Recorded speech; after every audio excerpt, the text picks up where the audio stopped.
Sometimes the only family you have left is the one that walks on four legs and never asks questions about your past. Old Silas Granger learned this truth the hard way after losing everything that ever mattered to him. For 15 years, he's lived alone in the mountains with just his dog Boone for company. The last dry years took his wife, his children, and his ranch. Most days, Silas figures he should have gone with them.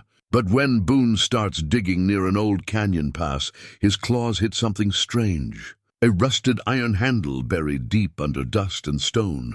Silas remembers his grandfather's old stories about townsfolk who sealed something away before the world turned bad. Something they never wanted found again. With shaking hands, Silas opens the heavy door and looks into a tunnel that's been waiting over a century. What he finds down there will either save what's left of the West or destroy it completely. But what was so terrible that people buried it alive and took the secret to their graves? Before we jump back in, tell us where you're tuning in from, and if this story touches you, make sure you're subscribed, because tomorrow I've saved something extra special for you. The mountain air carried the scent of pine needles and distant snow, crisp and clean in a way that reminded Silas Granger of better times. He stood at the edge of his small cabin's porch, weathered hands wrapped around a tin cup of coffee that had gone cold an hour ago. The liquid was bitter, like most things in his life these days, but he drank it anyway. Waste was a luxury he couldn't afford. Not up here, where the nearest store was a 3-day ride through terrain that could kill a man if he wasn't careful. Boone lay stretched across the wooden planks at Silas's feet, his grey muzzle resting on massive paws. The dog was getting old, they both were, but there was still fire in those amber eyes when something caught his attention. Right now, though, Boone seemed content to watch the morning mist roll through the valley below. His breathing steady and deep.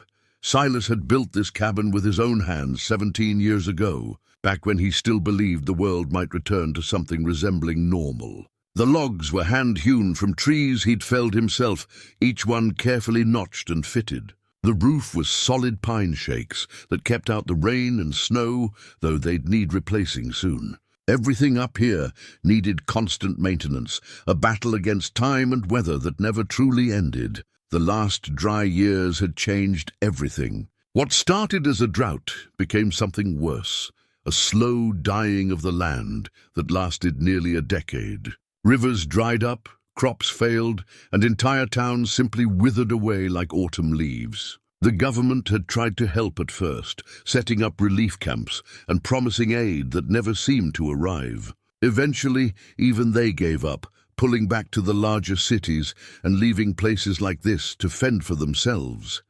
Silas remembered the exodus clearly, families loading everything they owned into wagons and cars, heading east toward places where water still flowed and jobs might still exist. He'd watched neighbors he'd known for 20 years pack up and disappear overnight, leaving behind empty houses that the wind would slowly claim. His own family had wanted to leave too. "We should go, Silas," his wife Martha had said one evening as they sat on this same porch, watching yet another sunset paint the sky red over dried creek beds. "There's nothing left here for us." But Silas had been stubborn. This land had been in his family for 3 generations. His grandfather had homesteaded here, carved a life out of wilderness with nothing but determination and a strong back. His father had expanded the ranch, built it into something that could support a family and provide for the future. Silas couldn't just walk away from all of that. "This is temporary," he told her, pulling her close as the evening air grew cool. "The rains will come back. They always do." Martha had believed him, or at least pretended to.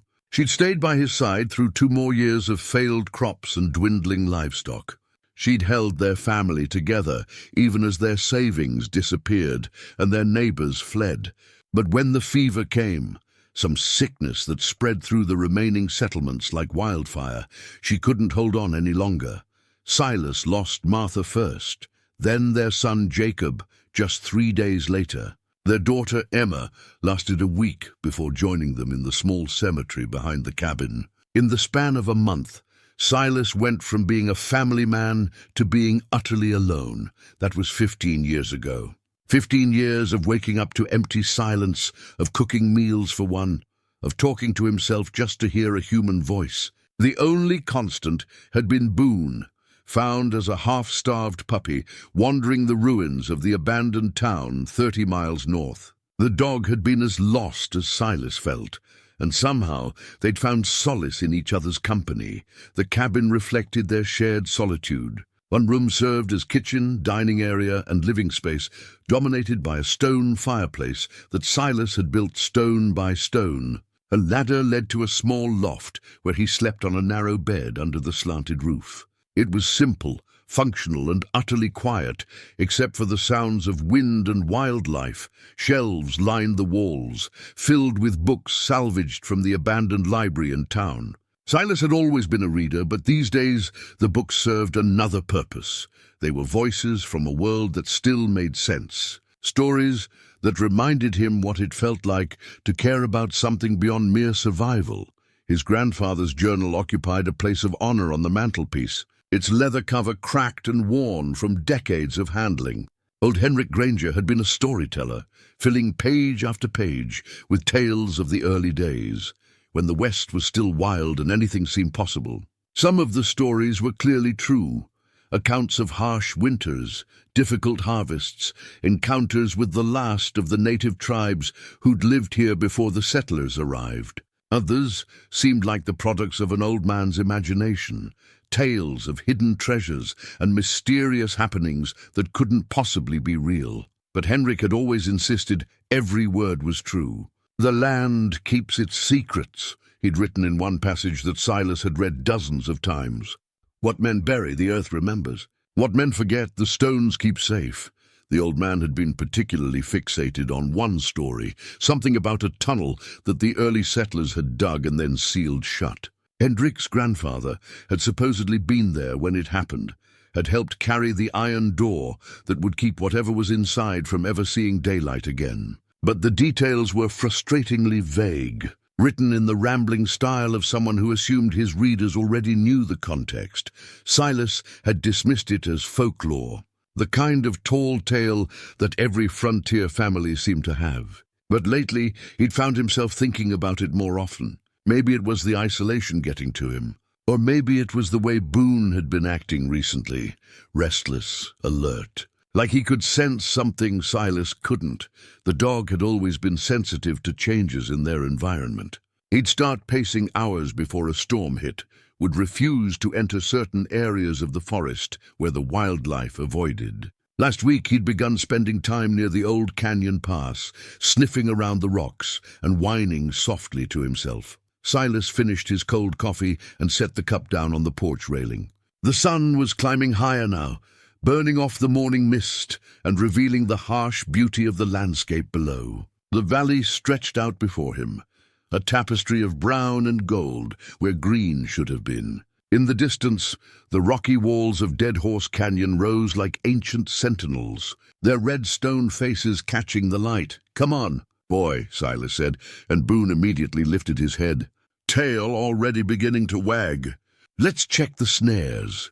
They walked the familiar path down from the cabin, Boone ranging ahead to investigate interesting scents, while Silas followed at his own pace. The traps were his primary source of meat these days, rabbit mostly, with the occasional squirrel or marmot. It wasn't much, but combined with the vegetables from his small garden and the supplies he could trade for in the distant settlements, it was enough to keep them both alive.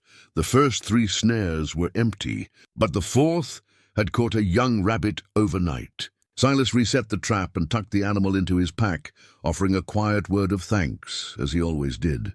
Taking life, even for survival, deserved acknowledgement. As they made their way back toward the cabin, Boone suddenly stopped and lifted his nose to the wind. His ears perked forward, and a low whine escaped his throat. He was looking toward Dead Horse Canyon, toward the old pass that no one used anymore. "What is it, boy?" Silas asked, following the dog's gaze. He couldn't see anything unusual, just the same rocky terrain he'd looked at for years. But Boone was rarely wrong about these things. The dog looked back at him, then toward the canyon again, his message clear. Whatever had caught his attention was important enough to investigate. Silas hesitated. The canyon pass was a good hour's walk from here, and he had work to do back at the cabin. But Boone's instincts had kept them safe more than once over the years. If something was different out there, it was worth checking out. "All right," he said finally. "Show me what's got you so worked up." They changed direction, heading toward the rocky hills that surrounded Dead Horse Canyon. The terrain grew rougher as they climbed, loose stone shifting under their feet and thorny scrub catching at their clothing. It was hard country, the kind that demanded respect and punished carelessness. Boone led the way with sure-footed confidence, pausing occasionally to make sure Silas was keeping up. The dog's excitement was palpable now, his tail held high and his steps quick and purposeful. Whatever he'd detected was growing stronger. They reached the old pass just as the sun reached its zenith, casting short shadows among the jumbled rocks. This had once been a route used by traders and travelers moving between the valleys, but the trail had been abandoned years ago when easier roads were built elsewhere. Now it was just another forgotten piece of the past, reclaimed by weather and time.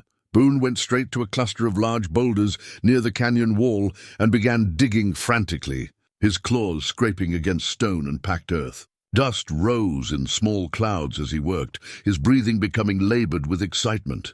"Easy, boy," Silas said, but he could feel his own pulse quickening. There was something here, something that had been hidden for a very long time. As Boone continued to dig, Silas knelt beside him and began clearing away loose stones with his hands. The earth was packed hard, compressed by decades of weather, but gradually they exposed something that didn't belong, a piece of worked metal, dark with rust and age. It was an iron handle, ornate and heavy, attached to what looked like the edge of a door or hatch. Silas brushed away more dirt, revealing hinges that had been buried so long they'd become part of the landscape. His heart began to race as his grandfather's words echoed in his memory. "What men bury, the earth remembers." Silas stared at the iron handle for a long moment, his mind racing through possibilities. The metalwork was old, older than anything he'd seen in these parts. The style was ornate but functional, with decorative scrollwork that spoke of craftsmanship from a bygone era. Someone had taken great care in forging this piece, which meant whatever lay behind it was important enough to warrant such attention to detail. Boone had stopped digging and now sat panting beside the exposed handle, his amber eyes fixed on Silas with an expectant expression. The dog seemed to understand that they'd found something significant, something that required human judgment to proceed. "Well, boy," Silas murmured, running his weathered fingers along the metal surface. "Looks like Grandpa Henrik wasn't spinning tales after all."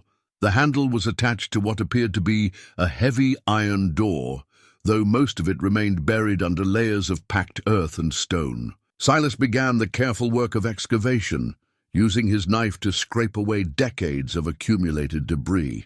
As more of the door became visible, he could see that it was set into the natural rock face of the canyon wall, camouflaged so effectively that it would be invisible unless someone knew exactly where to look. The work was slow and exhausting.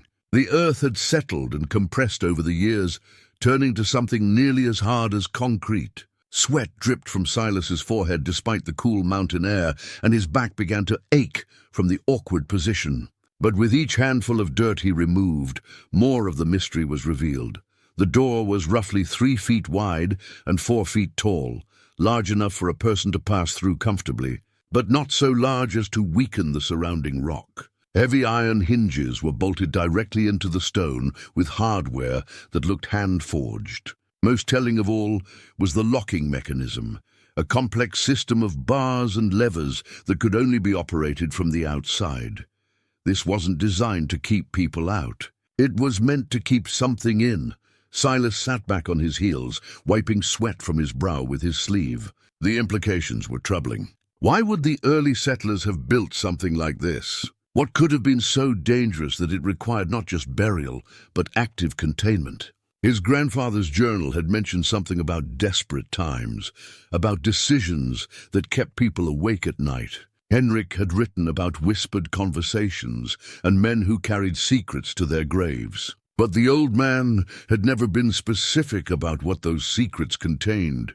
Boone whined softly, breaking Silas from his thoughts. The dog was looking at the door with an expression that might have been concern, his ears flattened against his head. Whatever instincts had led him to this place were now telling him to be cautious. "I know, boy," Silas said, reaching out to scratch behind the dog's ears. "I'm not sure about this either, but curiosity was a powerful force, especially for a man who'd spent 15 years with nothing but his own thoughts for company." The rational part of Silas's mind urged caution. There were good reasons why things got buried and forgotten. But another part, the part that remembered what it felt like to have purpose beyond mere survival, whispered that some discoveries were worth the risk. He studied the locking mechanism more carefully. The metal was heavily corroded, but the basic function was still clear. A series of iron bars slid into slots cut into the rock itself, holding the door shut with mechanical certainty. The bars were operated by a lever system that looked complex but functional. Someone had built this to last, using techniques that would keep it sealed for generations, but time and weather had taken their toll. The metal was weakened by rust, and some of the mounting points had shifted as the surrounding rock expanded and contracted through countless freeze-thaw cycles. What had once been an impregnable barrier was now vulnerable to a determined effort. Silas retrieved a small pry bar from his pack, a tool he always carried for dealing with stubborn snares or cabin repairs. The iron protested with a grinding shriek as he worked the corroded mechanisms, but gradually the ancient locks began to give way. Each bar that slid free felt like crossing a line he couldn't uncross, but he pressed on until only one remained. The final lock was the largest, a massive iron bar that ran the full width of the door. It had been designed as the primary security measure, and even after all these years, it held firm. Silas had to use the pry bar as a lever, bracing it against the rock face and putting his full weight behind the effort. The bar moved with a sound like grinding bones, rust flakes showering to the ground as metal scraped against stone. For a moment it seemed like it might hold, but then something gave way with a sharp crack, and the bar slid free so suddenly that Silas nearly fell backward. The door swung open 6 inches, moved by its own weight and the slight slope of the ground. Cool air flowed out of the gap, carrying with it the scent of deep earth and something else, something that made Boone whine and take a step backward. Silas felt his heartbeat accelerate as he stared at the narrow opening. After more than a century, whatever lay beyond that door was about to see daylight again. The weight of that responsibility settled on his shoulders like a physical burden. He could still walk away, could push the door closed, pile rocks over it, and pretend this moment had never happened. Boone would follow him home, and they could return to their quiet existence of survival and solitude. The world would continue turning, and the secrets of the past could remain buried where they belonged. But even as he considered retreat, Silas knew he wouldn't take it. Some doors, once opened, demanded to be walked through. He pulled a flashlight from his pack and tested the beam. The battery was old, but still strong, casting a bright circle of white light against the rocks. Taking a deep breath, he grasped the edge of the door and pulled it fully open. The hinges screamed in protest, their voices echoing off the canyon walls like the cries of disturbed spirits. But they held, and the doorway stood revealed, a rectangular opening that led into darkness deeper than the flashlight beam could penetrate. Silas shined the light into the tunnel beyond, revealing rough-hewn stone walls that disappeared into shadow. The passage was tall enough for him to walk upright, and wide enough for 2 people to pass comfortably. But what struck him most was the craftsmanship. This wasn't a natural cave or a hastily dug hiding place. Someone had spent considerable time and effort carving this tunnel into the living rock. The walls showed tool marks from chisels and picks, but they were smooth and even, following a straight line that suggested careful planning and skilled execution. Support timbers had been installed at regular intervals, their dark wood preserved by the dry mountain air. This was the work of professionals, people who understood engineering and construction. But why? What had driven the early settlers to undertake such a massive project, only to seal it away and try to forget it existed? Boone approached the doorway cautiously, his nose working to process the scents flowing out of the tunnel. His hackles weren't raised, which Silas took as a good sign, but the dog's body language remained tense and alert. "What do you think, boy?" Silas asked quietly. "Should we see what they were so afraid of?" The dog looked up at him with those intelligent amber eyes, and Silas could swear he saw understanding there. Boone had followed him through 15 years of hardship and isolation. If anyone deserved to be part of this discovery, it was his faithful companion. Together, they stepped across the threshold and into the tunnel that time forgot. Their footsteps echoed off the stone walls, a sound that seemed to awaken something in the depths ahead.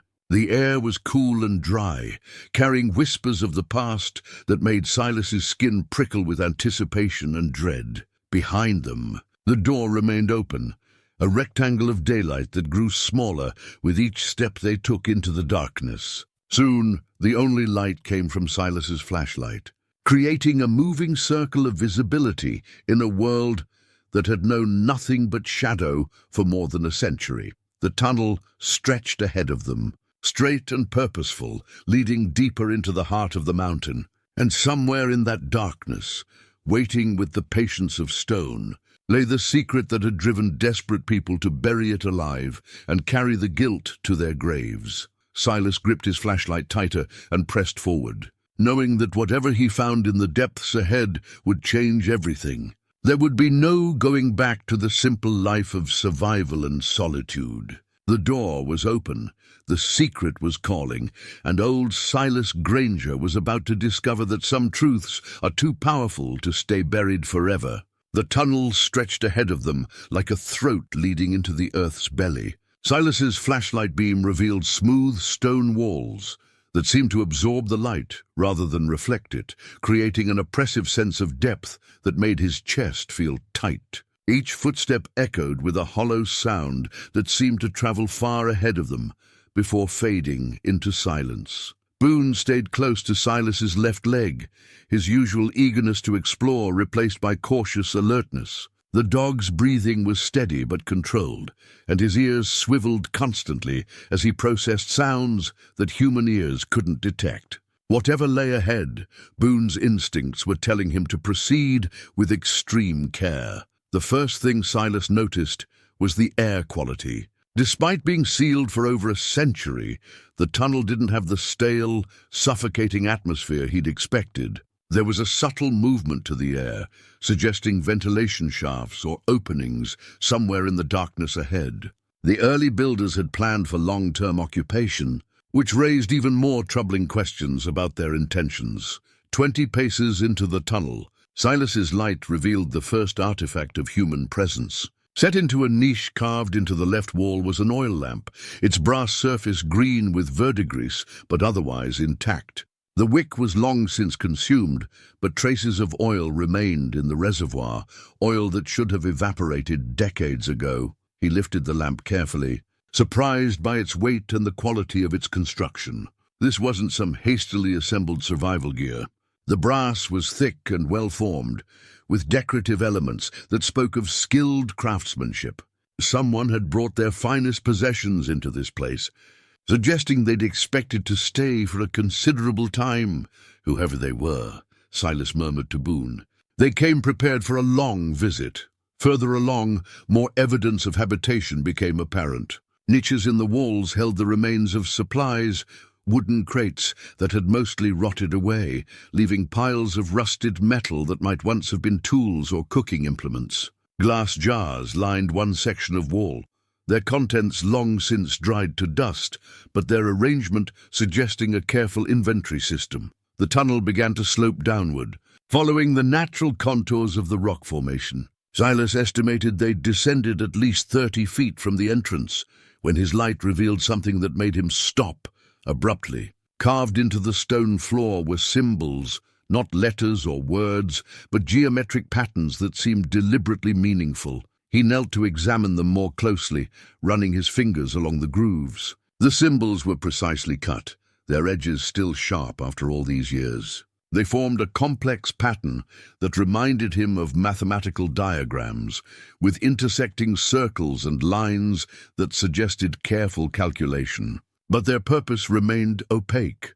Boone sniffed at the symbols with interest but not alarm, his tail giving a small wag that suggested curiosity rather than concern. Whatever these markings represented, they didn't trigger the dog's danger instincts.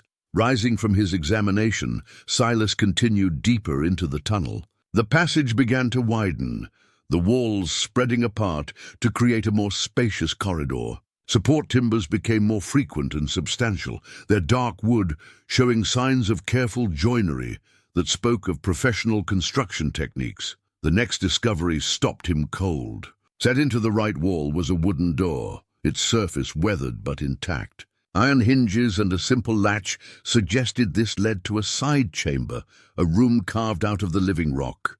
Silas hesitated, his hand hovering over the latch. Every instinct told him that opening doors in this place carried consequences he couldn't predict, but curiosity won out, as it had at the tunnel entrance. The latch lifted with surprising ease, and the door swung open to reveal a small chamber that took his breath away. The room was perfectly preserved, as if its occupants had stepped out moments ago. A simple wooden table sat in the center, its surface covered with papers held down by a glass paperweight.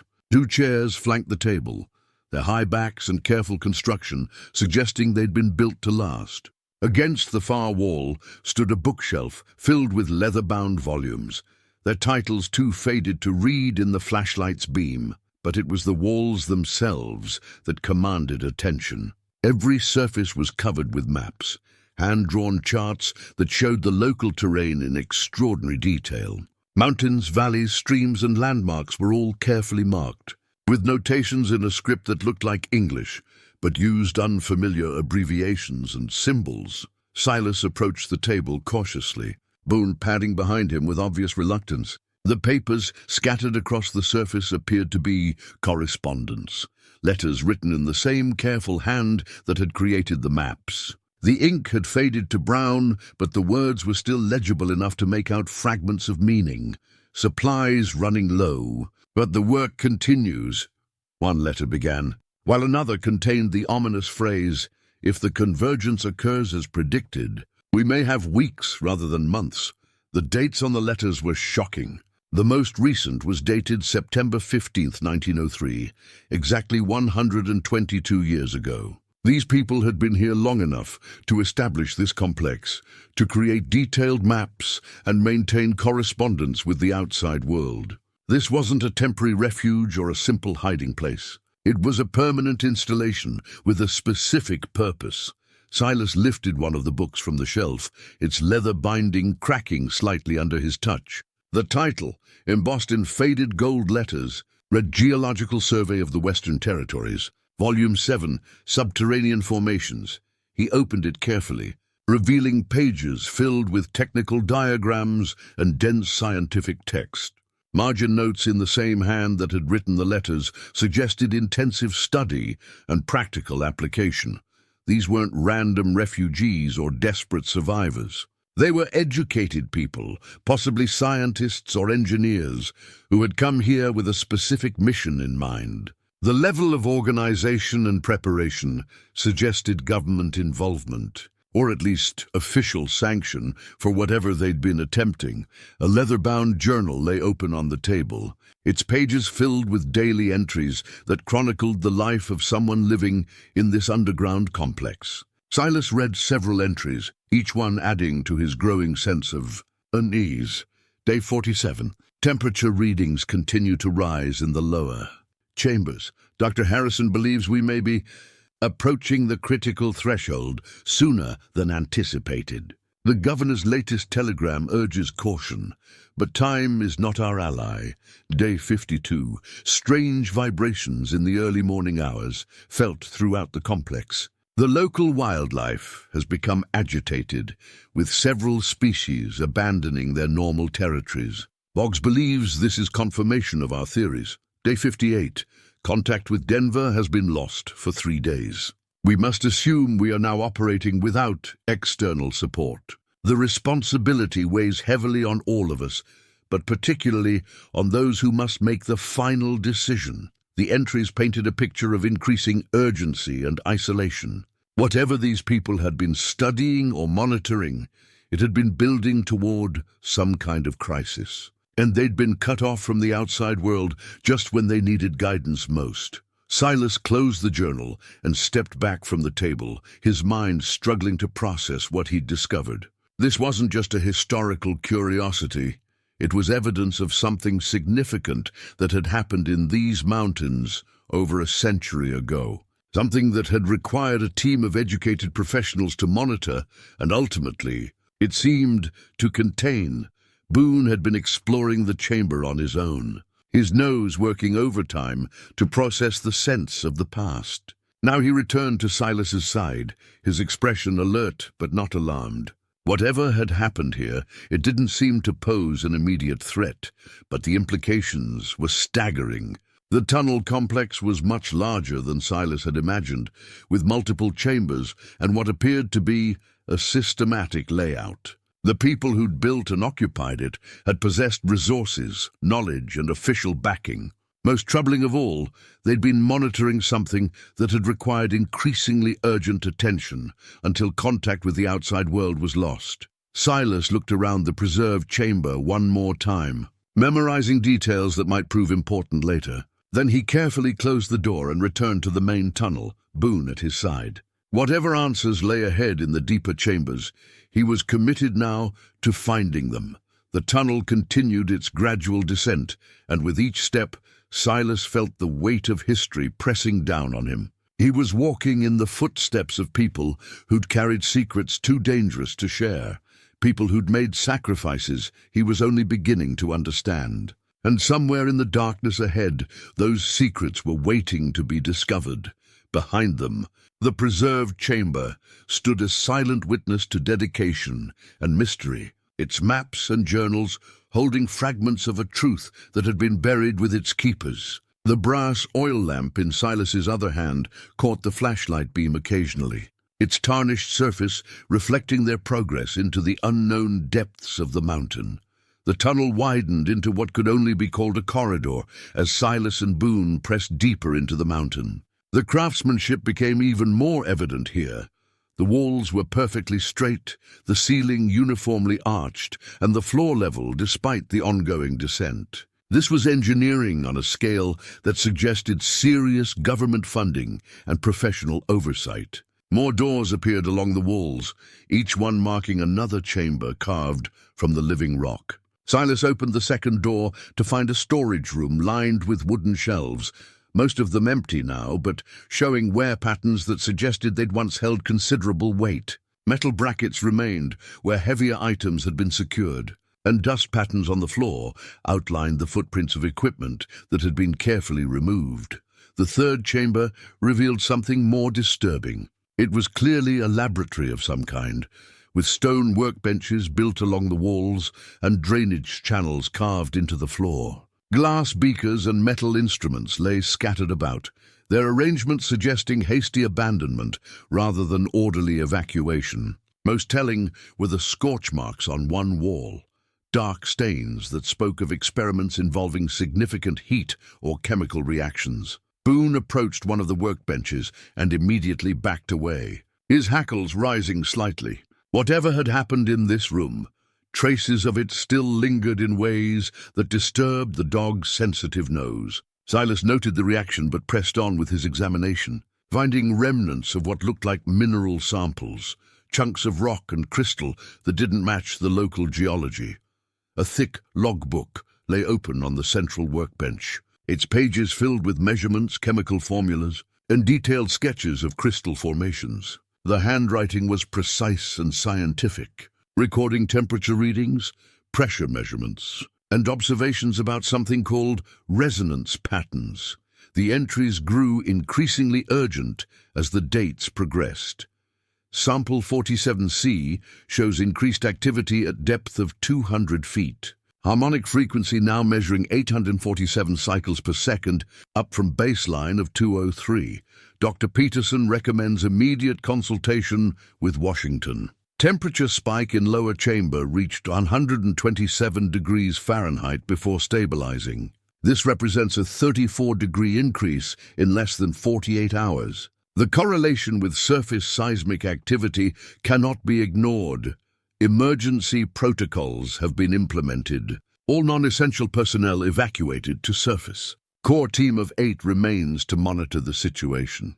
God help us all if our calculations are correct. Silas felt a chill that had nothing to do with the underground temperature. These people had been monitoring something active, something that had been growing more dangerous over time. The scientific precision of their observations only made their growing alarm more credible. A detailed map pinned to the wall showed the tunnel complex in its entirety, and Silas was amazed by its scope. What he'd seen so far was only the entrance level. Below them, additional levels descended deeper into the mountain, connected by what appeared to be a central shaft. Chambers were marked with cryptic designations: Monitoring Station Alpha, Sample Storage Beta, and most ominously, Primary Contact Chamber. The map also showed something else that made his blood run cold. External tunnels branched off from the main complex, following what looked like natural cave systems and underground streams. But these weren't exploration routes. They were marked as containment barriers and emergency overflow channels. Whatever these people had been dealing with, they'd built an elaborate system to control or redirect it. Boone had been waiting patiently by the door, but now he whined softly and looked toward the main corridor. His message was clear: they needed to keep moving. Whatever information this laboratory held, they'd learned enough for now. Back in the main tunnel, they encountered their first major obstacle. The passage ended at a heavy iron gate, its bars thick as a man's wrist and secured with a locking mechanism even more complex than the one at the entrance. But this gate was different. It was designed to be operated from both sides, with duplicate controls on either side of the barrier. This wasn't meant to keep intruders out. It was designed to contain something from below. The gate stood slightly ajar, its locks broken or deliberately opened. Deep scratches marred the iron bars, and one section showed damage that looked like it had been subjected to intense heat. Whatever had been contained below this point, it had tried very hard to get out. Silas examined the damage more closely, running his fingers along the twisted metal. The scratches were too regular to be natural corrosion. They showed a distinct pattern that suggested they'd been made by something with claws or cutting edges. But they were also old, the metal showing rust and weathering that spoke of decades of exposure. Beyond the gate, the tunnel continued its descent, but the character changed dramatically. The careful stonework gave way to rough-hewn walls that followed natural cave formations. Support timbers became more frequent and substantial, many of them showing stress fractures that had been reinforced with iron brackets and additional bracing. The airflow increased noticeably as they passed through the gate, bringing with it scents that made Boone nervous: minerals, sulfur, and something else that neither of them could identify. The temperature began to rise as well, just enough to be noticeable but not uncomfortable. 20 yards beyond the gate, they encountered something that stopped Silas in his tracks. Carved into the wall at shoulder height was a message, its letters deep and precisely cut: to those who follow. The seal must hold. What lies below cannot be allowed to reach the surface. May God forgive us for what we have done. Below the message was a date, October 3rd, 1903, and 3 signatures. The names meant nothing to Silas, but the formality of the inscription suggested these were the final words of people who expected to be remembered for their sacrifice. A wooden crate sat beneath the carved message, its contents protected by a tight-fitting lid. Silas opened it carefully, revealing what appeared to be emergency supplies, food that had long since spoiled, water containers, and most importantly, a detailed journal wrapped in oiled cloth. The journal belonged to someone named Dr. Marcus Peterson, and its final entries painted a picture of growing desperation and terrible responsibility. The handwriting became increasingly shaky as the situation deteriorated, but the scientific precision never wavered. Day 73. The primary chamber temperature has exceeded our most pessimistic projections. Harmonic resonance is now constant, with amplitude increasing hourly. Surface monitoring equipment registered seismic activity as far as Denver. We can no longer deny that our presence here has accelerated the process. Day 75. Contact lost with all external stations. Rockfall has blocked the main ventilation shaft. Emergency protocols are in effect, but we estimate no more than 48 hours before critical threshold is reached. Day 76. The decision has been made. We will implement the final containment protocol and seal ourselves in with the source. It is the only way to ensure the surface remains safe. Dr. Harrison has volunteered to maintain the monitoring equipment until the end. The rest of us will position ourselves at strategic points to trigger the collapse if the worst occurs. The final entry was written in a different hand, presumably Dr. Harrison's. Day 78. They are gone. All of them. The containment held, but barely. I remain to bear witness and ensure the seals remain intact. If anyone finds this record, know that we did what we had to do. The price of failure would have been too high to contemplate. The tunnel must remain sealed, forever.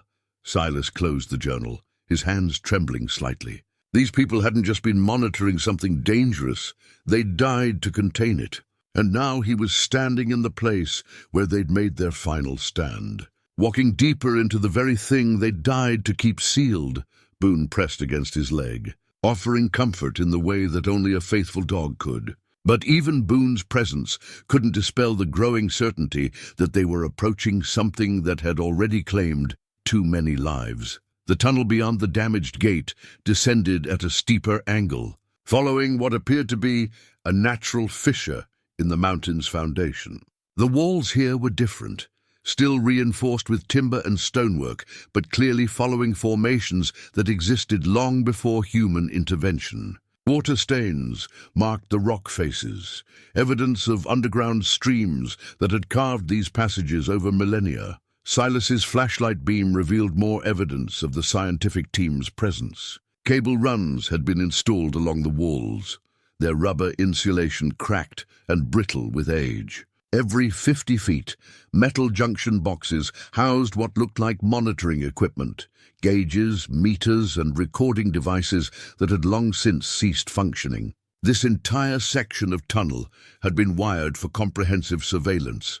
The temperature continued to rise as they descended, and Silas found himself loosening his jacket despite the underground environment. Boone was panting lightly, his tongue visible as he worked to cool himself. The air carried new scents now, minerals he couldn't identify, and a faint metallic taste that coated the back of his throat. They passed 3 more side chambers, each one revealing different aspects of the research operation. One contained the remains of what appeared to be communication equipment, radio sets, telegraph keys, and massive battery banks that had powered the installation's electrical systems. Thick cables snaked through conduits in the walls, all leading deeper into the mountain toward whatever the scientists had been monitoring. The second chamber was clearly living quarters, with the rotted remains of bunk beds and personal belongings scattered about. A chess set sat on a small table, its pieces arranged mid-game, as if the players had been interrupted by some urgent summons. Photographs tucked into a mirror frame showed the faces of the team members, serious men in formal attire, their expressions reflecting the weight of their mission. But it was the third chamber that truly revealed the scope of their operation. The room was filled with sophisticated equipment that looked decades ahead of anything Silas had seen from that era. Precision instruments sat on specially constructed tables, their brass and steel components gleaming despite the passage of time. Charts and graphs covered the walls, tracking measurements that showed alarming trends over the weeks leading up to the final entries in Dr. Peterson's journal. At the center of the room stood something that made Silas stop and stare. It was a three-dimensional model of the mountain, carved from wood and marked with colored pins that traced what looked like underground chambers and passages. The model showed the tunnel system they were currently navigating, but it also revealed something else, a vast hollow space deep beneath them, connected to the surface by the very passage they were following. The hollow was marked with red pins and warning notations. Lines radiating from it showed connections to other underground systems, cave networks, underground rivers, and what appeared to be natural gas deposits. Someone had spent considerable time mapping these connections, creating a comprehensive picture of the mountain's internal structure. A brass plate mounted beside the model bore an inscription that chilled Silas to the bone. Primary anomaly site, designation Prometheus Chamber. Depth, 847 feet below surface level.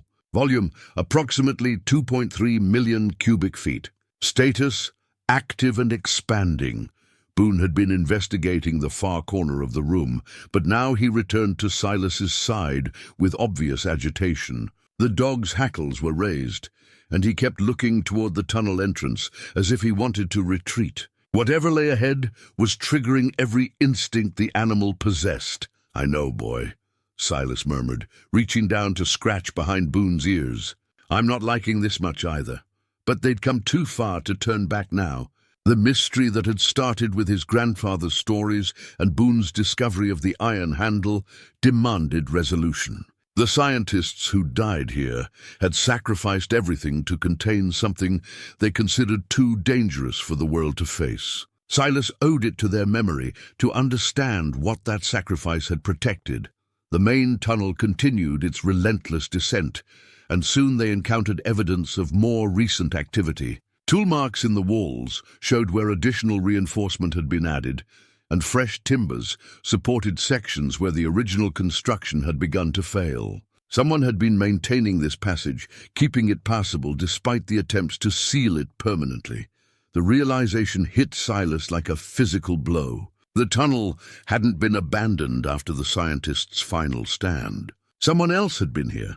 Someone who knew about the installation and had reasons for keeping it accessible. The broken locks at the entrance, the damaged containment gate, the fresh maintenance work, all of it pointed to ongoing activity that the original team never could have anticipated. As they rounded a bend in the passage, Silas's flashlight illuminated something that confirmed his worst fears. Fresh footprints marked the dusty floor, boot prints that couldn't be more than a few days old. Multiple sets, suggesting at least 3 or 4 people had passed this way recently. They were no longer alone in following this path into the depths. Boone immediately focused on the prints, his nose working to process the scents they carried. His reaction was immediate and alarming, a low growl that spoke of strangers with hostile intent. The dog's instincts rarely failed him, and right now they were screaming warnings that Silas couldn't ignore. The footprints led deeper into the tunnel, following the same path toward whatever lay in the depths below. But they also showed evidence of return trips. The same boots had made multiple journeys between the surface and the lower levels. Someone had been coming here regularly, and their activities had required multiple visits to complete. Silas knelt to examine the prints more closely, his mind racing through possibilities. The boot soles showed distinctive wear patterns and what looked like oil stains, the footwear of people accustomed to working with machinery or industrial equipment. These weren't casual explorers or treasure hunters. They were professionals with specific knowledge and definite purposes. More disturbing was the evidence of what they'd been carrying. Drag marks in the dust showed where heavy objects had been hauled through the tunnel, and metal shavings suggested work involving cutting or welding equipment. Whatever these people were doing, it required substantial preparation and specialized tools. The tunnel began to level out, and the air movement increased dramatically. They were approaching something significant, a larger space where the confined atmosphere of the passage would give way to whatever lay beyond. The temperature had risen noticeably, and both Silas and Boone were beginning to feel the effects of the unnatural warmth. Ahead, the tunnel walls began to glow with a faint phosphorescence that had nothing to do with Silas's flashlight. The rock itself seemed to emit a subtle luminescence, as if infused with energy from some internal source. The phenomenon was beautiful but deeply unsettling, suggesting they were approaching the heart of whatever had drawn the scientists here over a century ago. The fresh footprints continued ahead of them, their makers having passed this same point and descended into whatever lay beyond. But mixed with the bootprints now were other marks, scratches and gouges in the stone floor that looked disturbingly similar to the damage they'd seen on the containment gate. Something else was moving through these tunnels, something that left traces the human intruders couldn't have made. The phosphorescent glow grew stronger as Silas and Boone continued their descent, casting an eerie blue-green light that made their flashlight seem almost unnecessary. The phenomenon was unlike anything Silas had ever witnessed. The rock walls themselves pulsed with gentle luminescence, as if the mountain's very bones were alive with some form of energy. Boone's discomfort was becoming more pronounced. The dog stayed close to Silas's leg, his ears flattened and his breathing shallow. Every few steps, he would pause and look back toward the tunnel entrance, his message clear: they should retreat while they still could. But loyalty kept him moving forward, following his human companion into whatever danger lay ahead. The tunnel opened suddenly into a vast circular chamber that took Silas's breath away. His flashlight beam disappeared into darkness above and around them, unable to find the boundaries of the space they'd entered. The phosphorescent glow emanated from veins of crystal embedded in the walls, creating patterns of light that pulsed in slow, hypnotic rhythms. But it was the chamber's contents that truly amazed him. The scientific team had transformed this natural cavern into a sophisticated monitoring station. Walkways of metal grating had been constructed at multiple levels, connected by sturdy ladders and platforms that provided access to equipment mounted throughout the space. Banks of instruments lined the walls, their brass and steel components gleaming in the otherworldly light. At the chamber's center stood the most impressive installation, a massive device that looked part telescope, part seismograph and part something else entirely. Its primary component was a bronze tube nearly 10 feet long, mounted on a complex gimbal system that allowed it to be aimed in any direction. Cables ran from the device to recording equipment positioned around the chamber's perimeter, creating a web of connections that spoke of comprehensive data collection. Fresh tool marks around the central device showed where someone had been working recently. New cables had been installed, and several components showed signs of recent maintenance or modification. The mysterious visitors hadn't just been exploring, they'd been actively working to restore or modify the original equipment. Silas climbed the metal stairs to the primary platform, Boone reluctantly following behind. Up close, the central device was even more impressive. Precision instruments covered its surface, their calibrated dials and gauges suggesting measurements of pressure, temperature, electromagnetic fields, and other phenomena he couldn't identify. A brass nameplate identified it as a harmonic resonance detector, Model 7, Patterson Scientific Instruments, Denver, Colorado. A logbook lay open beside the device, its pages filled with recent entries written in a different hand than the historical records they'd found earlier. The writing was precise but hurried, recording measurements and observations that painted a disturbing picture of escalating activity. Day 12. Resonance amplitude has increased 340% since we restored primary power. The frequency patterns match theoretical predictions, but the rate of change is far beyond our calculations. Dr. Chen believes we may have triggered an acceleration of the natural process. Day 18. Electromagnetic readings are off the charts. Local wildlife has completely abandoned the area within a 5-mile radius. We've had 3 more microseismic events in the past 48 hours. The containment protocols established in 1903 are no longer adequate. Day 23. Contact with the surface team has been sporadic. Radio equipment is being affected by the increased electromagnetic activity. We're proceeding with Phase 3 despite the risks. The potential benefits outweigh the obvious dangers. The final entry was dated just 2 days ago, Day 27. Something has changed. The resonance patterns are no longer following natural harmonics. There's an intelligence behind the responses now, as if our presence has awakened something that was merely dormant before. God help us, I think we've made a terrible mistake. Silas felt his blood run cold as he read the entries. The recent visitors weren't just exploring or studying the site, they were actively interfering with whatever the original scientists had died to contain. And based on these records, their interference was having catastrophic results. Boone had been exploring the platform on his own, but now he returned with something in his mouth, a piece of fabric that looked like it had been torn from someone's clothing. The material was fresh, showing none of the age and decay they'd seen in the historical artifacts. Someone had lost this recently, possibly during some kind of struggle or accident. The fabric carried scents that made Boone's hackles rise, human sweat mixed with something else that neither of them could identify. Whatever had happened here, it had involved fear and possibly violence. The torn cloth was stained with what looked like blood, though the strange lighting made it difficult to be certain. From somewhere in the depths below the chamber came a sound that made both Silas and Boone freeze in place. It was low and resonant, like the deepest note of an enormous organ, but it seemed to come from the rock itself rather than any mechanical source. The sound lasted for nearly 30 seconds, and during that time, the phosphorescent glow increased noticeably, pulsing in rhythm with the mysterious tone. The sound faded slowly, leaving behind a silence that felt somehow expectant. Whatever lay deeper in the mountain, it was aware of their presence.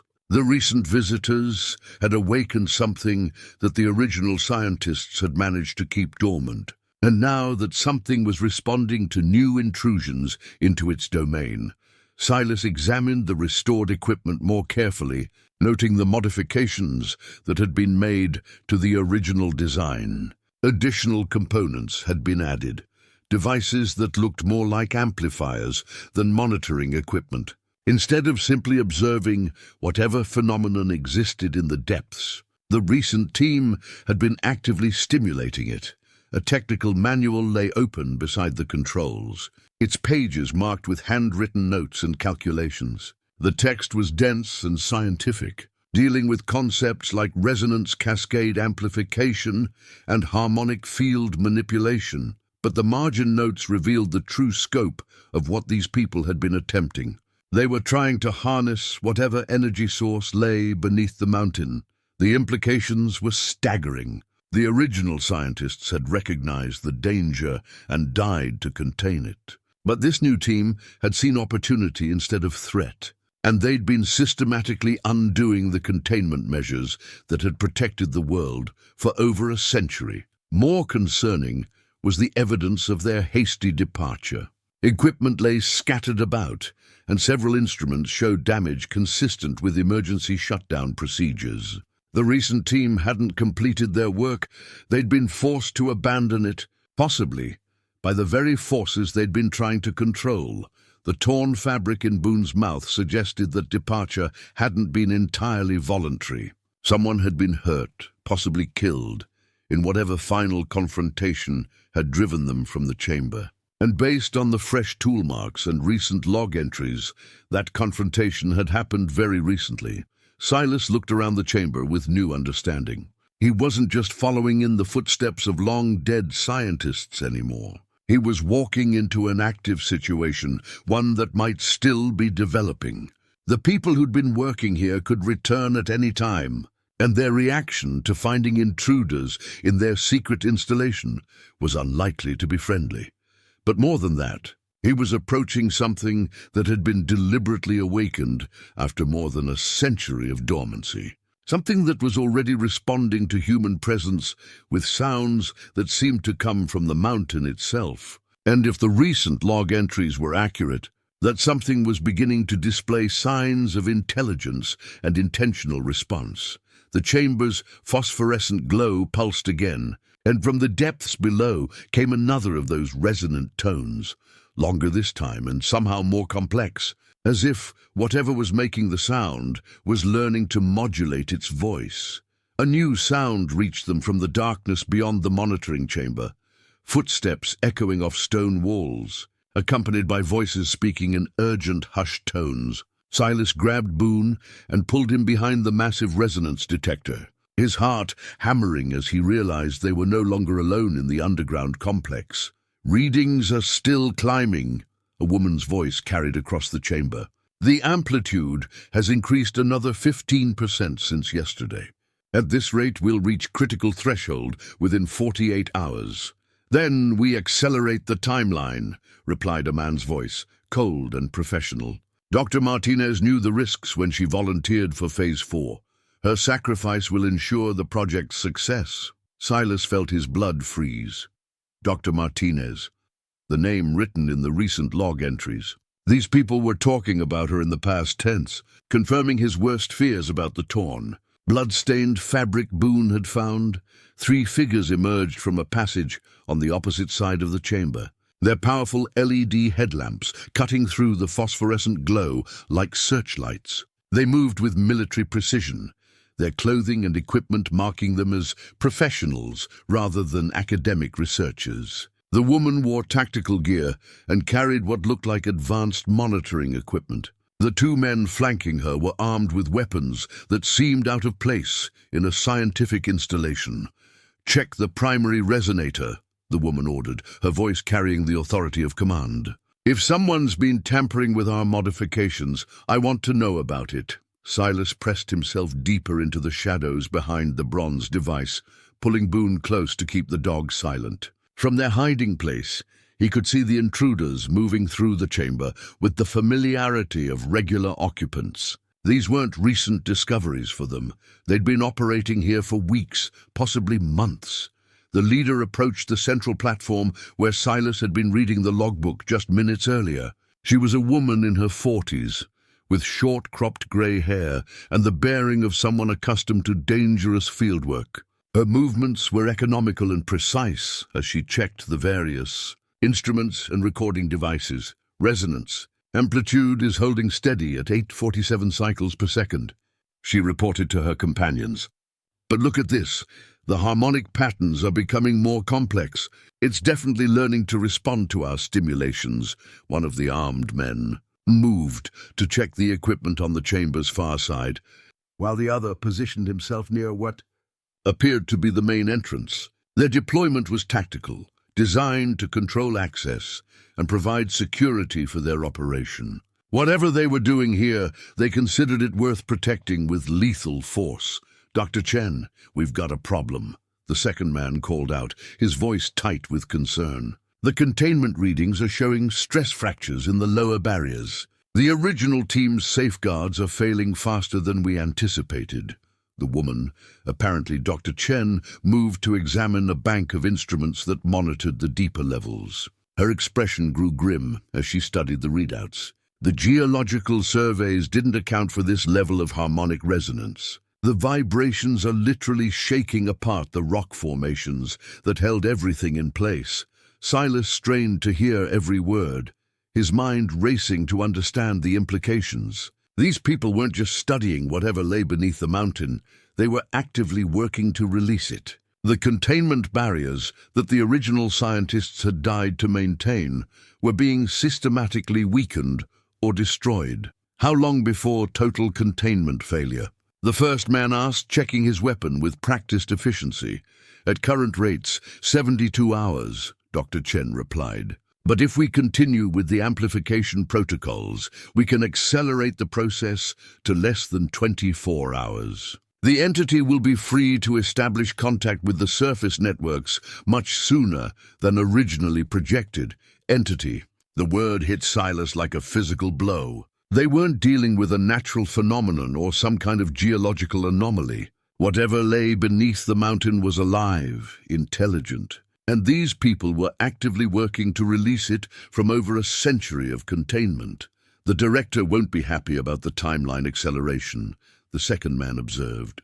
He specifically wanted a controlled release that could be monitored and documented at every stage. The director isn't down here dealing with an increasingly unstable situation, Dr. Chen snapped. Dr. Martinez's death proves that we're beyond controlled parameters now. The entity is becoming aggressive, testing the barriers with increasing frequency. We either complete the release on our terms, or it breaks free on its own, with consequences we can't predict. Boone shifted restlessly beside Silas, and the old man had to place a restraining hand on the dog's flank to keep him still. The animal's instincts were screaming warnings about the armed strangers, but any sound would reveal their presence and likely result in their deaths. Dr. Chen moved to a control panel that Silas hadn't noticed earlier. Its modern electronics completely out of place among the antique scientific equipment. Her fingers danced across digital displays as she made adjustments to whatever systems they'd installed in the chamber. Initiating Phase 5 protocols, she announced. All personnel should be clear of the lower levels within 6 hours. Once we trigger the final resonance cascade, the containment barriers will fail completely. What about cleanup? The first man asked. There's still evidence of our operation throughout the complex. Irrelevant, Dr. Chen replied coldly. Once the entity is released, it will reshape the entire mountain structure. Any evidence of human presence will be erased, along with the original installation. The cover story will attribute everything to natural seismic activity. The pieces fell into place with horrifying clarity. This wasn't a rogue scientific expedition or an unauthorized exploration. These people were part of a larger organization with official backing and specific objectives. They'd been sent here to deliberately release something that had been contained for over a century, something the original scientists had recognized as too dangerous for the world to face. But why? What could justify such an incredible risk? As if reading his thoughts, Dr. Chen provided the answer. Remind me of the projected energy output once full. Interface is established, she said to her companions. Conservative. Estimates suggest the equivalent of 15 nuclear power plants, the second man replied.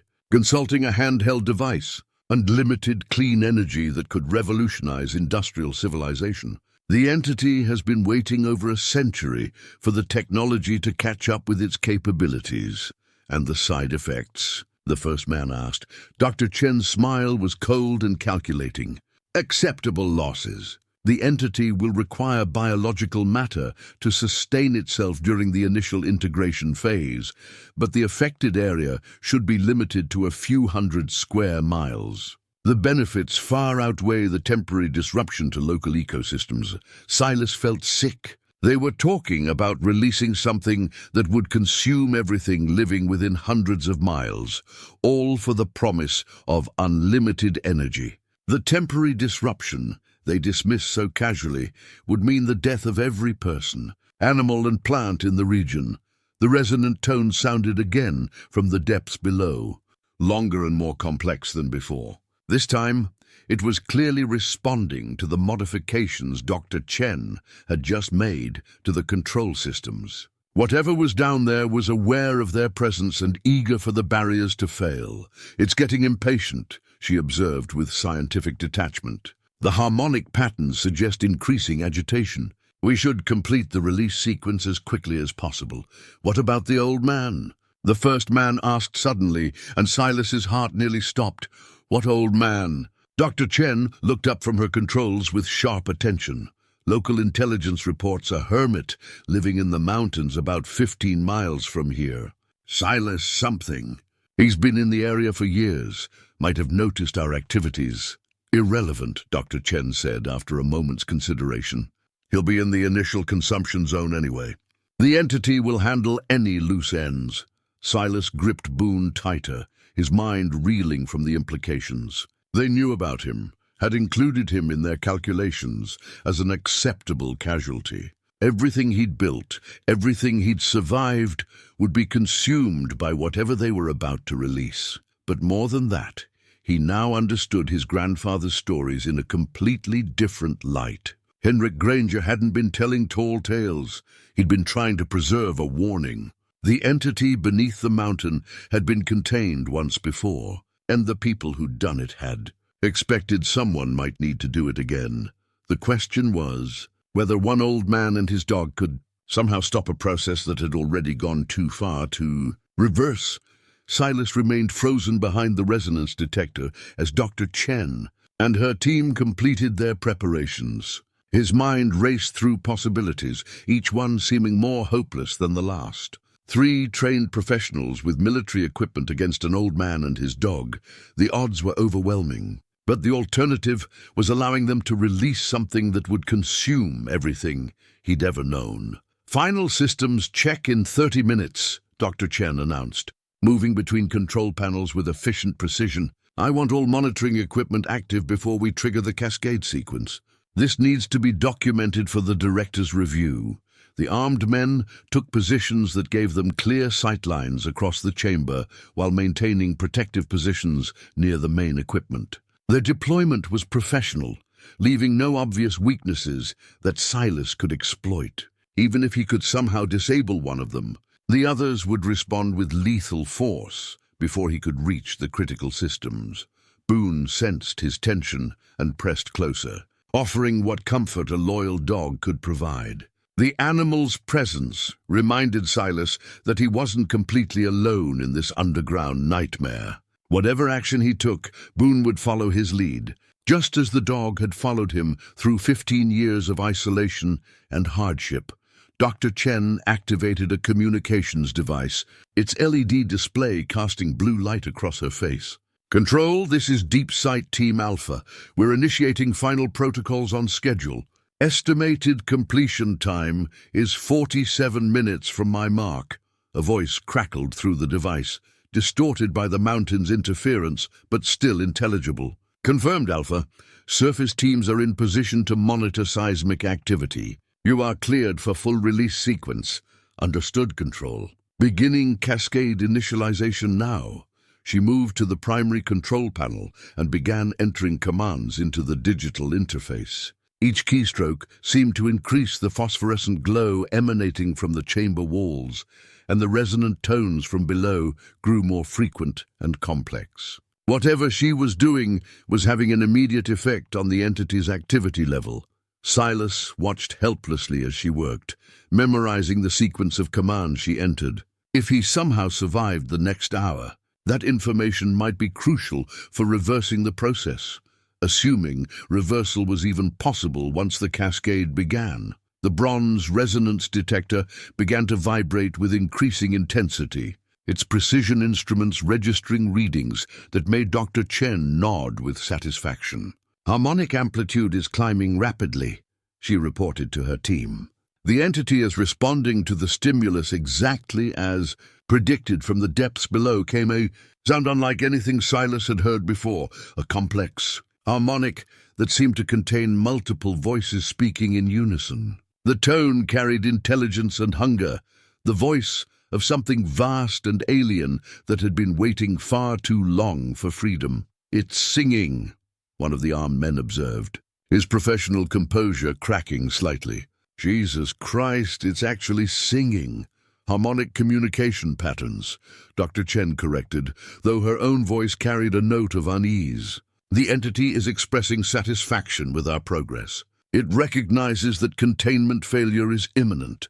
Silas studied the chamber layout with new urgency, looking for anything that might give him an advantage. The monitoring equipment was spread across multiple levels, connected by the metal walkways and platforms the original scientists had constructed. If he could somehow reach the primary controls without being detected, he might be able to disrupt their sequence. But the path to the control panel required crossing 30 feet of open space under the watchful eyes of armed guards. Even with the element of surprise, he'd be cut down before he could reach the critical systems. He needed a different approach, something that would create enough chaos to mask his movements. The answer came from an unexpected source. As Dr. Chen continued her preparations, one of the monitoring devices began emitting an alarm tone that made all three operatives freeze with concern. Red lights flashed across a bank of instruments, and warning messages scrolled across digital displays. "What is it?" Dr. Chen demanded, rushing to examine the readouts. "Containment Barrier 7 is showing critical stress fractures," the first guard reported, his training keeping him focused despite the alarm. "Geological sensors are detecting massive displacement in the lower chamber structure." "That's impossible," Dr. Chen said, but her voice carried doubt. "We're not scheduled to reach critical threshold for another 40 minutes. The harmonic singing from below intensified, and the chamber's phosphorescent glow began pulsing in rapid, almost frantic rhythms. Whatever was happening in the depths, it was accelerating beyond their carefully planned timeline. "It's not waiting for us," the second guard observed grimly. "The entity is breaking free on its own." Dr. Chen's fingers flew across her control panel, trying to regain some measure of control over the situation. But the readings continued to climb, showing energy levels that exceeded all their projections. The entity had learned enough from their stimulations to begin the release process independently. "We're losing containment control," she announced, her professional calm finally beginning to crack. "The cascade is self-sustaining now. Estimated time to full release is less than 20 minutes. The opportunity Silas had been waiting for suddenly presented itself. With all three operatives focused on their malfunctioning equipment, their attention was diverted from general security. If he was going to act, this was his only chance. He whispered a quiet command to Boone, using hand signals they'd developed over years of hunting together. The dog's ears perked up, and his amber eyes fixed on Silas with complete attention. Boone understood that something important was about to happen, and he was ready to follow his human's lead. Silas began moving carefully along the base of the monitoring platform, using the shadows cast by the overhead equipment to mask his approach. The metal walkways above him creaked and groaned as the operatives moved between control stations. But the sounds were masked by the increasing volume of harmonic tones from below. 20 feet from the primary control panel, Silas paused to study the situation more carefully. Dr. Chen was completely absorbed in her attempts to regain control of the cascade sequence. Her back turned to the chamber's perimeter. The first guard had moved to a monitoring station on the opposite side of the room, while the second remained near the main entrance, but was focused on his handheld communication device. The phosphorescent glow pulsed brighter, and another alarm began sounding from a different bank of instruments. Whatever was happening in the depths was accelerating rapidly, creating a crisis that demanded all their attention. It was now or never. Silas signaled Boone to remain in position, then began his careful approach to the control panel. Each step had to be perfectly placed to avoid loose stones or metal debris that might give away his position. The harmonic singing from below grew louder, providing audio cover for any small sounds he might make. 15 feet, 10 feet, 5 feet. Dr. Chen was directly above him now, her attention fixed on the digital displays showing catastrophic readings from the lower containment barriers. Her fingers moved frantically across the keyboard as she tried to implement emergency protocols that might slow the entity's escape. "Control. This is Alpha," she spoke into her communication device, her voice tight with stress. "We have a runaway cascade situation. The entity is breaking containment ahead of schedule. Request immediate evacuation authorization." The response crackled through heavy interference. "Negative Alpha. Complete the documentation sequence before withdrawing. The director needs full recordings of the release process." "Sir, we're beyond safe parameters here. The geological structure is becoming unstable, and we're losing control of the harmonic resonance. Maintain position and continue documentation." "That's a direct order." Dr. Chen's jaw tightened with barely controlled anger, but she turned back to her instruments with grim determination. The organization that had sent them here valued their data more than their lives, a fact that apparently came as no surprise to the professional operatives. Silas reached the base of the platform and began climbing the metal ladder that led to the control level. Each rung brought him closer to the equipment that was destroying over a century of containment, but also closer to the armed professionals who would kill him without hesitation if they detected his presence. The harmonic singing reached a crescendo that seemed to shake the very foundations of the mountain, and somewhere in the depths below, something vast and hungry prepared to taste freedom for the first time in over 100 years. Silas reached the control platform just as another wave of harmonic resonance shook the entire chamber. The metal walkway vibrated under his feet, and loose stones rained down from the ceiling as the mountain itself began to respond to the entity's awakening. Dr. Chen stumbled against her control panel, cursing as her carefully planned sequence was disrupted by the geological instability. "Barrier 12 just collapsed completely," the first guard shouted over the increasing noise. "We're getting massive energy readings from the primary chamber. Whatever's down there is coming up fast." Silas moved with the quiet efficiency of a man who'd spent decades hunting in dangerous terrain. Dr. Chen was only 10 feet away, but her attention was completely focused on the cascading system failures displayed across her monitors. The entity's premature awakening had created exactly the chaos he needed. The phosphorescent glow suddenly intensified to nearly blinding levels, and the harmonic singing transformed into something that sounded almost like laughter, vast, alien amusement at the human attempts to control forces beyond their comprehension. The sound chilled Silas to the bone, but it also provided perfect cover for his final approach. He reached the primary control panel and quickly studied the interface Dr. Chen had been using. The digital displays showed a complex sequence of commands that were systematically dismantling the containment barriers. Red warning lights indicated critical failures throughout the system, but the cascade was still following the basic protocol she'd initiated. Dr. Chen turned suddenly, perhaps sensing his presence, and her eyes widened with shock as she saw the grizzled mountain man standing beside her precious equipment. For a split second, neither of them moved, the moment frozen in mutual surprise. "You," she began, reaching for the weapon at her hip.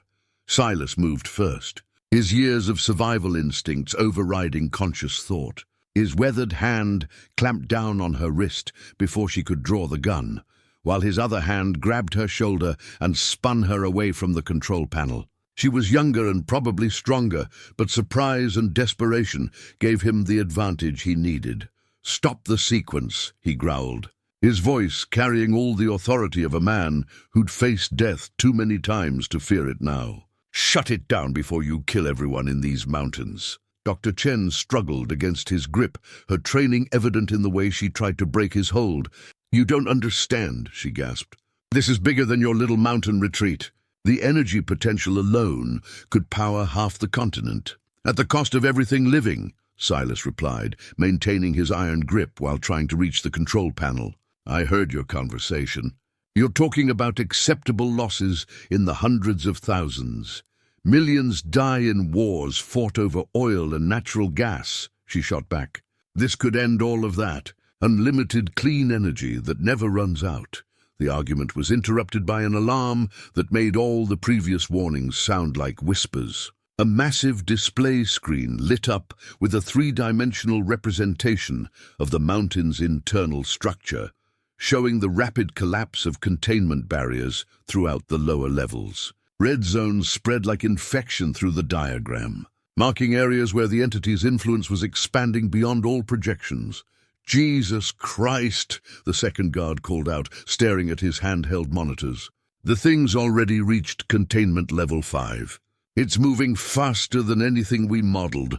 Dr. Chen's eyes went wide with genuine fear as she saw the readings. "That's impossible. At this rate, it'll breach the surface barriers within minutes, not hours."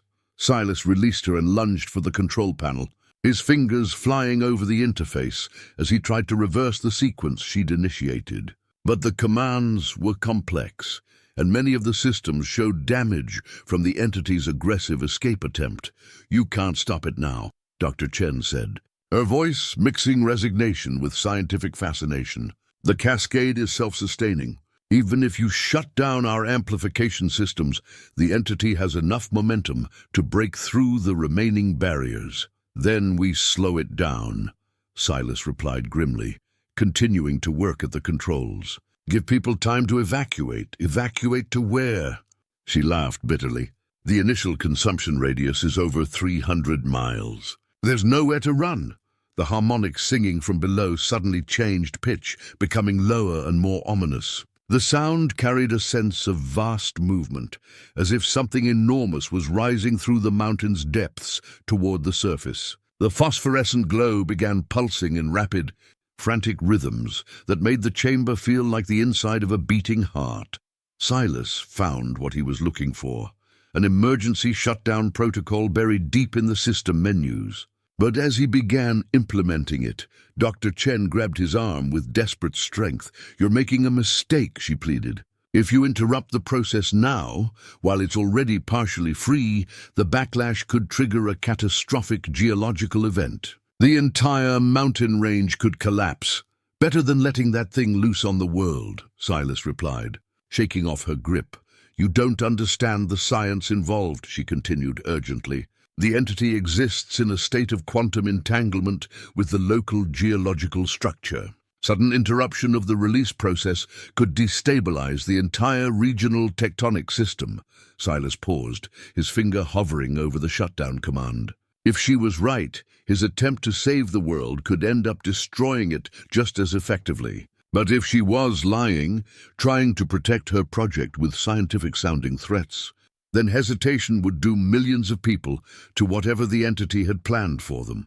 From the depths below came a new sound, not harmonic singing, but something that sounded distinctly like footsteps, massive measured footsteps that echoed through the mountain's bones, as something vast began its climb toward the surface. Whatever the entity truly was, it had physical form, and it was moving with obvious purpose. "It's coming!" the first guard said, his professional calm finally cracking completely. "Whatever that thing is, it's heading straight for us." The decision was taken out of Silas's hands as the entire chamber shuddered under the impact of something striking the lower levels with tremendous force. The metal walkways swayed dangerously, and several monitoring stations sparked and went dark as power conduits were damaged by the geological stress. Dr. Chen was thrown against her control panel, her head striking the metal housing with a sickening crack. She slumped to the walkway floor, blood streaming from a gash above her left eye. Her breathing was shallow but steady, unconscious but alive. The two guards rushed toward the platform, their weapons drawn and their training taking over, despite the supernatural nature of the threat they faced. But before they could reach the stairs, another impact shook the chamber with even greater violence. This time, the sound wasn't coming from below. It was coming from directly beneath the chamber floor, as if something enormous was testing the final barrier that separated it from the monitoring station. Cracks appeared in the stone floor, spreading outward like a spiderweb of fault lines that glowed with the same phosphorescent energy as the walls. Silas looked at the unconscious Dr. Chen, at the approaching guards, and at the control panel that might still hold the key to preventing catastrophe. He had seconds to decide between attempting the shutdown sequence and finding some other way to stop what was rising from the depths below. The entity's footsteps grew closer, and with them came a presence that pressed against his mind like a physical weight. Vast, alien intelligence that regarded human and consciousness the way humans might regard insects. The chamber floor erupted in a fountain of stone and phosphorescent light as something massive punched through from below. Silas threw himself backward as chunks of rock the size of automobiles crashed into the monitoring equipment, destroying in seconds what had taken the original scientists years to construct.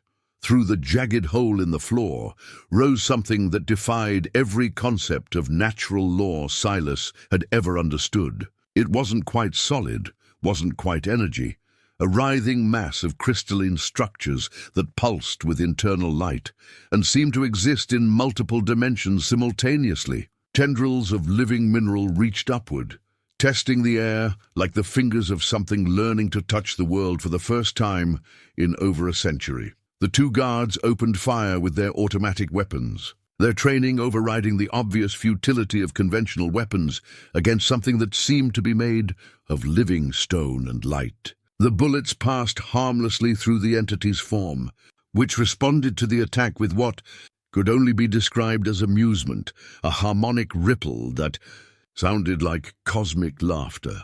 One of the crystalline tendrils swept across the platform where the first guard stood. Where it touched him, the man simply ceased to exist, not destroyed or consumed, but somehow translated into the same phosphorescent energy that surrounded the entity. His scream lasted exactly 1 second before being absorbed into the harmonic song that filled the chamber. The second guard stumbled backward, his weapon forgotten as he witnessed the impossibility unfolding before him. The entity's attention turned to him with obvious interest, perhaps recognizing his terror as a form of communication. When the tendril touched him, his dissolution was slower, a gradual transformation that allowed him to understand what was happening. As his physical form became part of something vastly larger and utterly alien, Silas grabbed the unconscious Dr. Chen and dragged her toward the chamber's exit tunnel, Boone appearing at his side as if summoned by the crisis. The dog's hackles were raised, but he showed no fear of the entity, only determination to follow his human companion to safety. Behind them, the entity continued its emergence, more of its impossible form, pushing through the widening hole in the chamber floor. It was vast beyond imagining, filling the space with crystalline structures that defied geometric logic. But more disturbing than its alien appearance was the sense of intelligence that radiated from it, ancient, patient, and utterly indifferent to human concepts of morality or survival. The exit tunnel beckoned, but Silas knew that reaching the surface wouldn't save them. If the entity completed its emergence, it would expand its influence throughout the entire mountain range within hours. Everything and everyone within hundreds of miles would face the same dissolution the guards had experienced. He looked back at the control panel, now partially buried under fallen stones, but still flickering with active displays.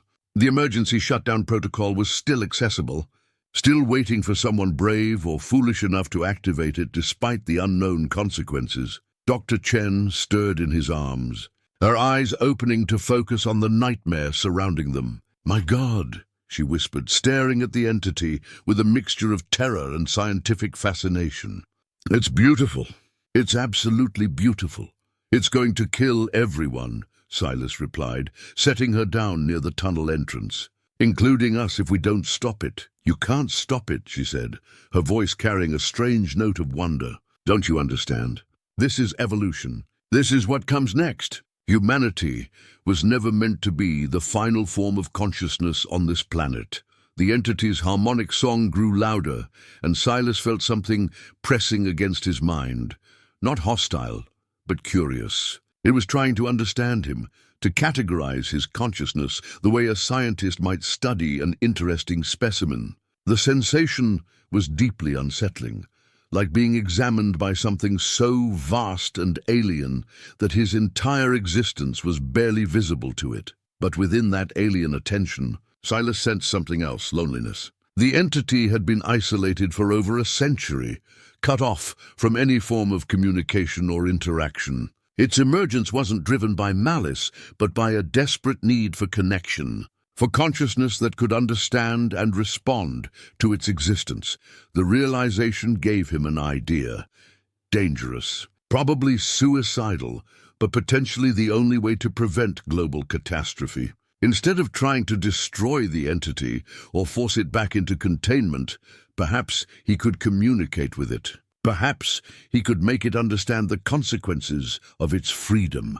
Silas approached the control panel, ignoring the crystalline tendrils that swept through the air around him. Instead of reaching for the shutdown protocol, he activated the harmonic resonance detector, the same device the entity had been responding to throughout its gradual awakening. The bronze instrument hummed to life, its precision mechanisms detecting and amplifying the entity's harmonic signature. But instead of using it to study the alien consciousness, Silas began using it to speak to it.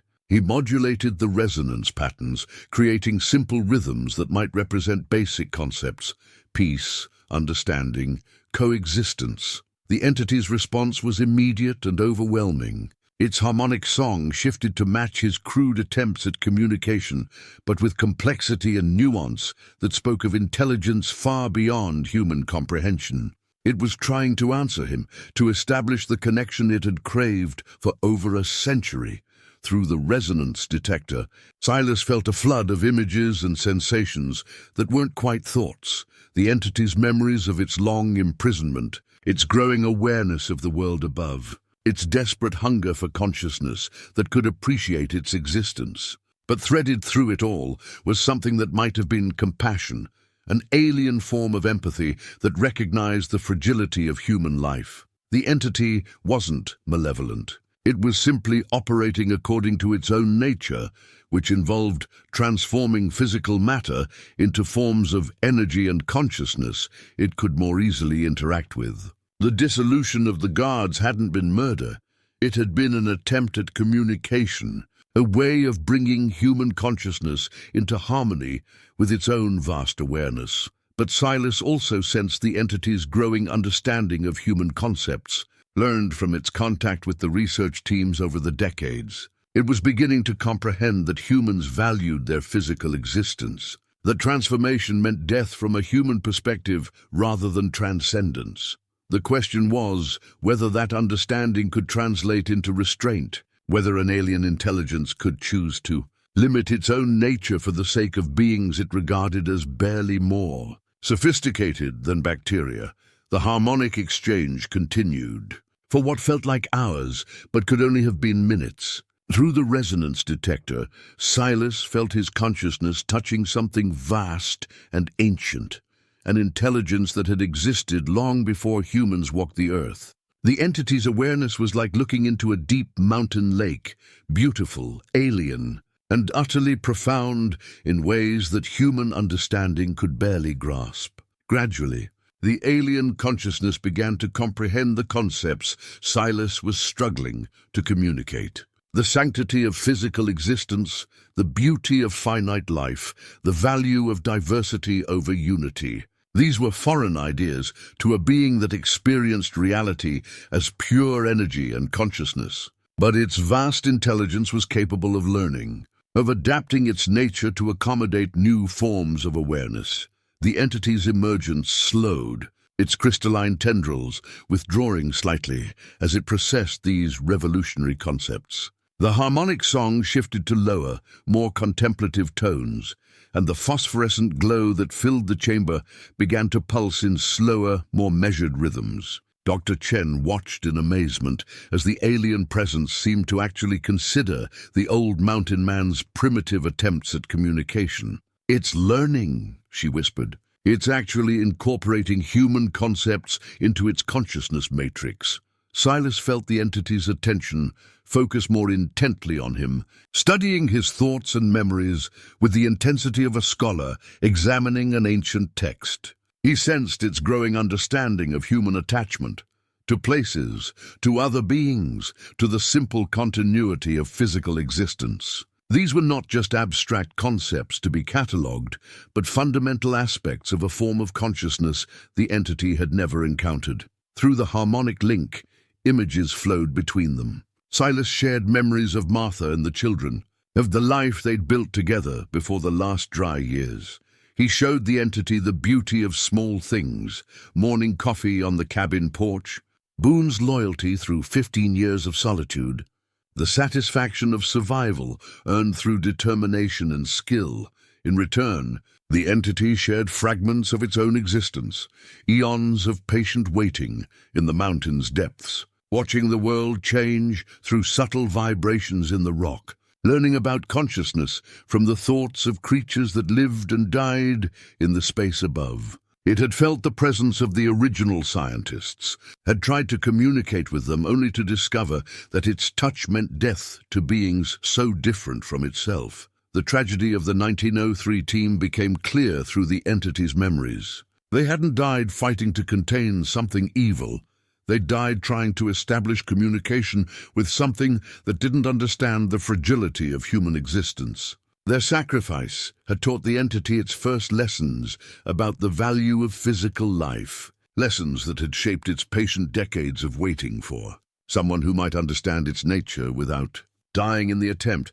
The harmonic resonance detector began to overheat from the intensity of the connection, its brass housing growing warm under Silas's hands. But the communication was reaching a critical juncture, the moment when the entity would decide whether to continue its emergence or accept the limitations that coexistence with human life would require. Silas felt the alien consciousness weighing options that existed beyond human comprehension. It could complete its emergence and transform the entire region into forms of energy and consciousness more compatible with its nature. Or it could choose restraint, accepting the isolation of the depths in exchange for the knowledge that conscious life in forms other than its own would continue to exist above. The decision came not as words or images, but as a profound shift in the harmonic song that filled the chamber.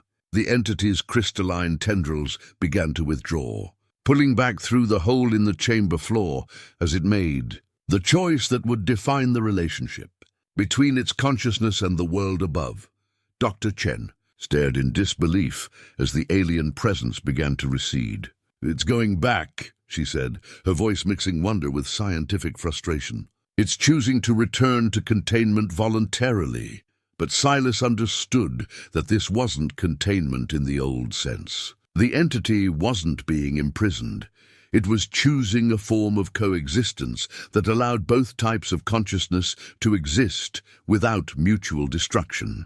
The mountain would remain its domain, but it would no longer seek to expand beyond the boundaries that separated its reality from human existence. The harmonic song grew softer, more contemplative, as the entity settled back into the depths.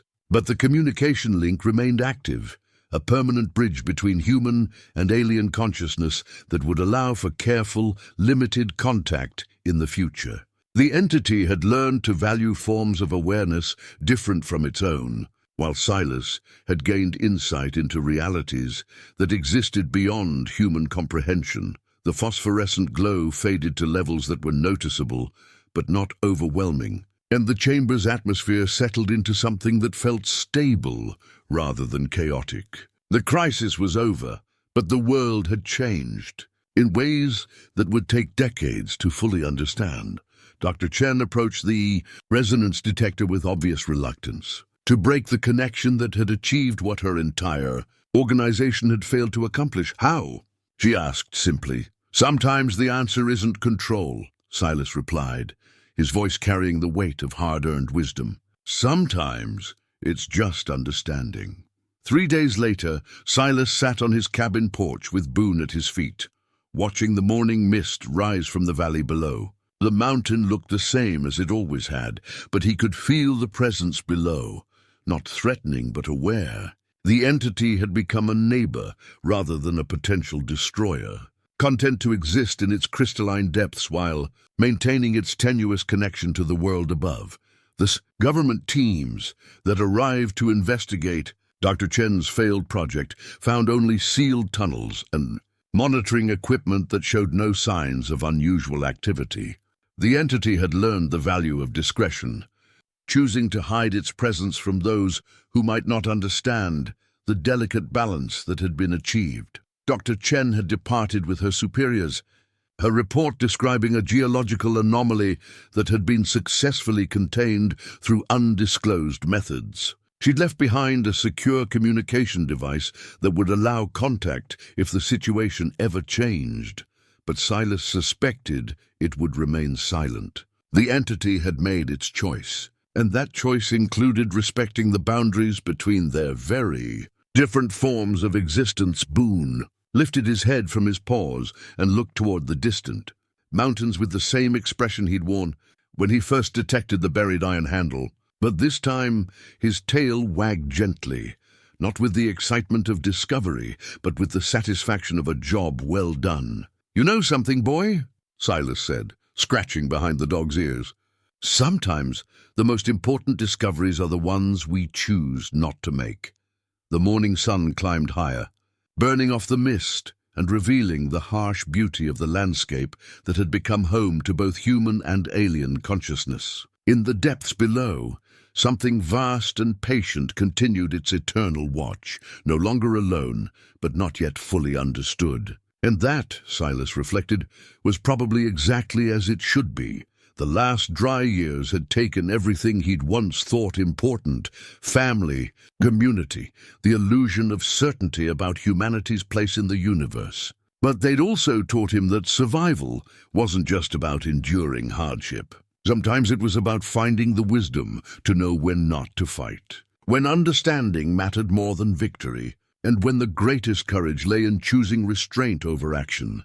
The mountain kept its secrets, as mountains always had. But now those secrets included a bridge between forms of consciousness that had never successfully communicated before.